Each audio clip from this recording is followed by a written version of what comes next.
السلام علیکم، بسم اللہ الرحمن الرحیم، نحمد و نصلی علی رسول الکریم۔ سورہ طٰہٰ کے 6 مرکزی موضوعات میں سے ہمارا چوتھا مرکزی موضوع حضرت موسیٰ علیہ السلام ہے۔ اس کے 6 حصے ہیں، چھٹے حصے کے 6 ضمنی موضوعات ہیں، جس میں سے دوسرا ہے آزمائش۔ اب یہ 5 نکات ہیں جی۔ پہلا ہے آیت 83-84 میں سے موسیٰ علیہ السلام کا اللہ تعالیٰ کو راضی کرنے کے لیے جلد کوہ طور پر پہنچنا۔ تو یہاں رہے جی وما اجلا کا اجلا اجلت سے ہے، اجلت ہے جلدی سے کرنا ہے، تیزی دکھانا۔ تم نے جلدی کیوں ہوئی، کیسے جلدی کیوں کی تم نے؟ تو اس نے کہا موسیٰ علیہ السلام نے کہ وہ میرے پیچھے ہی آ رہے ہیں، اور میں نے تیرے آنے میں جلدی اس لیے کی تاکہ تو راضی ہو جائے، ربی لترضا، اپنے رب کو راضی کرنے کے لیے۔ تو راضی کرنے کے لیے موسیٰ علیہ السلام نے تیزی کی۔ تو موسیٰ علیہ السلام بنی اسرائیل کو 70 آدمی لے کر کوہ طور پر چلا کشی کے لیے گئے، لیکن اللہ سے ملاقات اور ہم کلام کے اشتیاق میں اپنے ساتھیوں کو پیچھے چھوڑ کر خود منزل پر جا پہنچے۔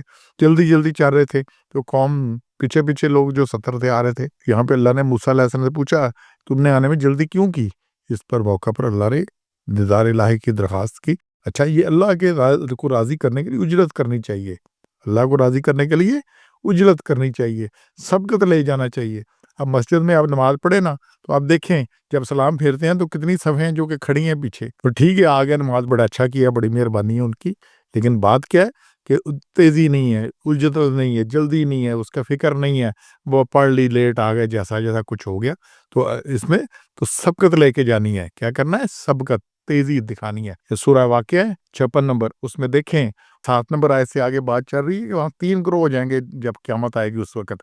تو ایک دائیں ہاتھ والے ہوں گے اور ایک بائیں ہاتھ والے ہوں گے، اور پھر اصل کیا ہے؟ سابقون السابقین، جو سبقت لے گئے، اولئک المقربون، وہی مقرب ہوں گے۔ تو پھر آگے اللہ بتایا ان کو کیا کیا ملنا اور باقیوں کو کیا۔ تو مقرب کون ہوں گے؟ جو سبقت لے گئے، اور سبقت وہ جو اجرت کرے گا۔ تو یہاں پہ یہ بات آ رہی ہے۔ تو پھر دوسرا نقطہ ہے قوم کی آزمائش، سامری نے گمراہ کر دیا 85 میں۔ تو پھر اس نے کہا پس ہم نے تیری قوم کو آزمائش میں ڈالا ہے، تیری قوم کو، اور انہیں گمراہ کیا ہے سامری نے۔ سامری بھی ان میں ایک شامل تھا، تو اس نے ساری قوم کو گمراہ کر دیا۔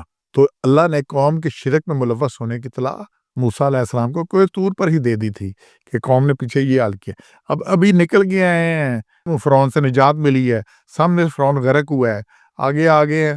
تو حضرت موسیٰ اور 70 بندوں کو لے کر گئے، پیچھے کیا ہوا؟ شرک میں مبتلا ہو گئے۔ اللہ نے کہا یہ اس نے قوم کو گمراہ کر دیا۔ اور پھر 86 میں آگے نکات ہیں جی۔ موسیٰ علیہ السلام کو کوہ طور پر بذریعہ وہی قوم کی گمراہی کی اطلاع دی گئی۔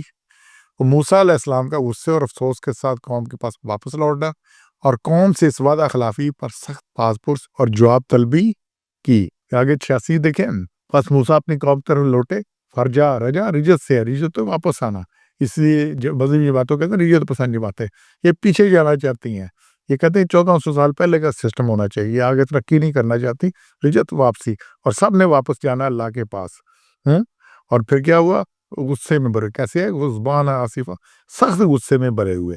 خزن اور غضب کا مجموع ہوتا ہے آصفہ، غضب، اور سخت غصے میں قوم کے پاس آئے، اور قوم سے پوچھا کہ تم نے جو وعدہ کیا تھا کیا ٹھیک نہیں تھا جو اللہ نے تمہارے ساتھ وعدہ کیا تھا؟ اور میں کو اتنی دیر کے لیے چلا گیا تھا، سارا ایک چلا ہی تھا نا، 40 دن تھے، اور اتنی مدت تم پہ گراں ہوگی، اور تمہیں چاہا کہ تم پر رب کا غضب اترے۔ تو اللہ کا غضب، اب جو وعدہ خلافی کرے گا اور شرک کرے گا، اس کے ساتھ اللہ کا خرابی ہے، اس کے ساتھ خرابی ہے، کچھ اور نہیں ہونا۔ تو موسیٰ کے قوم سے 3 سوال کیے موسیٰ علیہ السلام نے کہ اللہ سے وعدہ خلافی کی جو کہ غضب الہی کا باعث بنتی ہے، اور ہر وعدہ خلافی غضب الہی کا باعث بنتی ہے۔ اور پھر کیا ایٹ دی اینڈ ہوا یہ غضب الہی؟ والضالین، جو دعا مانگتے ہیں نا، غیر مغضوب علیہم الضالین، اللہ نے دعا سکھا دی سارے کو آنے والے کہ ان کے ساتھ یہ غضب والا معاملہ ہے۔ تو اللہ اتنا ان پہ غضب کیا اللہ نے۔ اور پھر جن کو اللہ نے چنا تھا کمزور سے، ان کو طاقتور بنایا، جہاں پہ قتل ہوتے تھے وہ سارا ان کو مل گیا علاقہ، باقی سب کچھ ہو گیا، لیکن چونکہ انہوں نے وعدہ خلاف کی، اور بھی یہ ان کے لیے بڑی سخت آزمائی تھی۔ ایک سامری نے، ایک بندے نے ساری قوم کو گمراہ کر دیا۔